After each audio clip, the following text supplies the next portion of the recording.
mes petits enfants préférés, parce que de toute façon j'en ai pas d'autres. Bref, vous venez voir papy pour qu'il vous raconte une petite histoire? Non, tu pues de la gueule. Eh bien dans ce cas c'est parfait, allons-y. Comme vous le savez, quand papy était jeune, papy était infirmier. Et avec qui travaillent les infirmiers, je vous le demande, bande de petites mères prépubères? Des aides-soignants. Des infirmiers.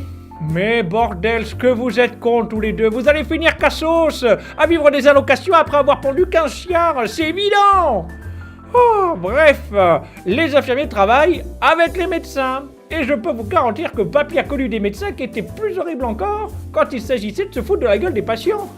Oh, oh, oh, on va faire du sale dans le médical.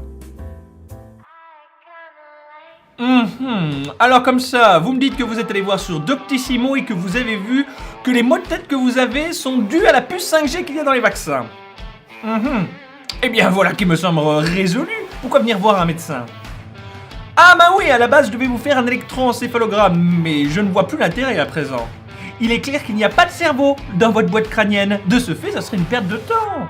Voilà, donc la sortie est par ici, les toilettes sont par là. Attention de ne pas confondre, hein, bien que vous soyez une grosse merde. Dites-moi, docteur, j'ai entendu dire que vous aviez prescrit une sismothérapie à un patient.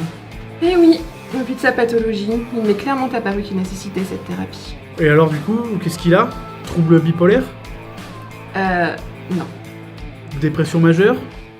Non. Bon bah alors, qu'est-ce qu'il a? C'est juste un gros con qui tape, et sur sa femme, et sur ses gosses. Donc j'ai prescrit une orchidectomie. Le hachoir est dans la cuisine. Allez, bonne journée. Non, mais écoutez, monsieur Lambert, là, c'est plus possible. Je ne peux pas soigner votre fille parce que je suis pas ce genre de spécialiste. Non, je ne vous donnerai pas le nom d'un confrère pédiatre parce qu'il vous dira la même chose que moi. Bravo, vous avez deviné, non, je n'ai pas de chiens, donc je ne sais pas ce que c'est quand il bave, qu'il braille, qu'il chie partout et qu'il finisse par faire une crise d'adolescence et de péter les couilles. En revanche, je suis médecin et je peux vous garantir qu'aucun pédiatre ne verra votre enfant parce que votre enfant, là, eh ben c'est une chatte. Non, je ne parle pas du vagin de votre fille, monsieur Lambert. Simplement, ce n'est pas un être humain. Être humain, chat. Être humain, chat. Faut faire la différence. Alors arrêtez de me péter les couilles. Bon, l'infirmier, j'ai fini de faire les prescriptions. J'ai un prénom, c'est David. Oula, mais j'en ai rien à foutre. On ne va pas devenir copains. Alors calmez vos ardeurs. Mais 600 gouttes de Nosinant 3 fois par jour pour tous les patients du service? Ça fait pas un peu trop là. Si, mais demain je pense pas venir bosser. J'ai la flemme. Donc je veux qu'il reste tranquille en mon absence. Bon d'accord, mais là, ça fait un peu du surdosage quand même. Finalement, prenez cette prescription aussi. C'est quoi? C'est du Nosinant. C'est pour vous. Parce que vous me faites chier et ça vous fera fermer votre gueule. Bon, écoutez, madame, c'est hors de question, je ne vous prescrirai pas la pilule. Non, je refuse encore une fois.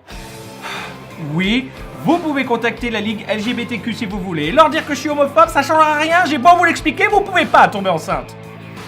Non, je n'ai pas dit que les lesbiennes ne pouvaient pas tomber enceinte, ça n'a strictement rien à voir. Bon, écoutez, je vais vous faire un cours de biologie. Alors, une femme ne peut pas faire tomber une autre femme enceinte, non, c'est pas compatible.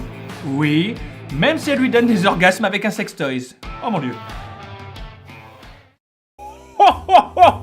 Oh ça, oh là là, il y en avait des patients qui venaient pour de la merde, je vous le garantis. Le plus drôle, c'était quand un patient venait pour un petit bobo et qu'on lui disait qu'il allait mourir. Oh, je vous jure, hilarant. Ah ça, entre Doctissimo, la télévision et les cassos qui venaient faire renouveler leurs arrêts maladie, je peux vous garantir, c'était un sacré défilé de cons. Enfin bref, il est l'heure de laisser papy tranquille, parce que je me suis fait prescrire de la morphine pour mes douleurs et que j'aimerais les prendre tranquillement. Alors comme ça, il faut faire chauffer la cuillère.